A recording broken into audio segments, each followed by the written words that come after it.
Estava d'Alacant, però tant se val, perquè Sant Vicenç és una ciutat dormitori d'Alacant. Nyas, pilota, tira.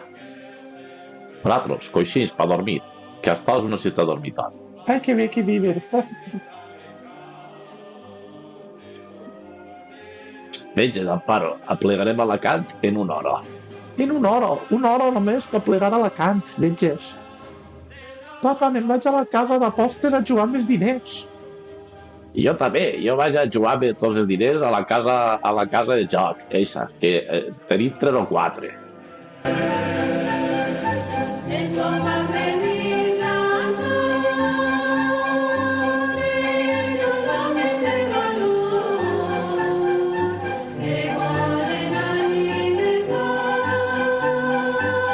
Hola, jo sóc un jove valencià de Sant Vicent del Raspeig, perquè en hi ha molts. En hi ha un 10% de gent que xerra valencià aquí, així que per això jo isc aquí. No, que va, és broma. No me traurien els fatxes ni amarrats.